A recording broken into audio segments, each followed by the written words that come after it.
ठाण्यात 19 आणि 23 वर्षांच्या तरुणांकडून रेव्ह पार्टीचे आयोजन, 5 महिलांसह 95 जण ताब्यात। पोलिसांनी दिलेल्या माहितीनुसार फेसबुक आणि इंस्टाग्रामवर पार्टीच्या 2 तास आधी जाहिरात टाकली गेली।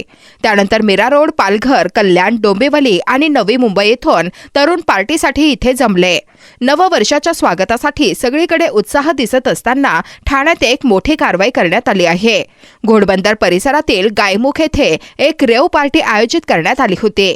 या पार्टीवर धाड टाकून पोलिसांनी 95 तरुणांना ताब्यात घेतले आहे। त्यात 5 महिलांचा समावेश आहे। ही पार्टी अवैधरित्या आयोजित करण्यात आली होती। तसेच तिथे अंमली पदार्थांचे सेवन केले जात असल्याचे पोलिसांनी सांगितले।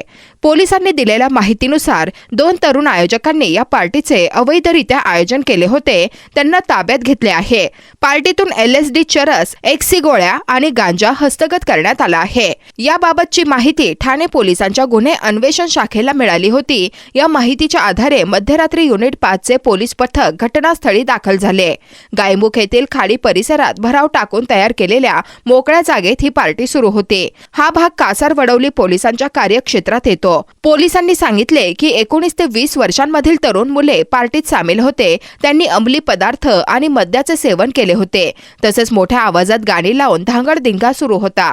पोलिसांनी 200 ग्रॅम गांजा, 70 ग्रॅम चरस, 40 ग्रॅम LSD आणि XT गोळ्या जप्त केल्या आहेत। गुन्हे अन्वेषण विभागाचे अतिरिक्त आयुक्त पंजाबराव उगळे म्हणाले की आम्ही 90 पुरुष आणि 5 महिलांना ताब्यात घेतले आहे।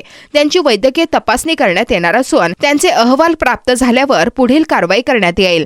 ताब्यात घेतलेले तरुण ठाणे, मीरा रोड, पालघर, कल्याण, डोंबिवली आणि नवी मुंबई येथील रहिवासी आहेत। प्राथमिक चौकशीत डोंबिवलीतील रहिवासी तेजस कुणाल वय वर्ष 23 आणि ठाण्यातील कळवा येथे राहणाऱ्या सुजल महाजन वय वर्ष 19 यांच्यावर पार्टी आयोजित करण्याचा आरोप ठेवला गेला आहे।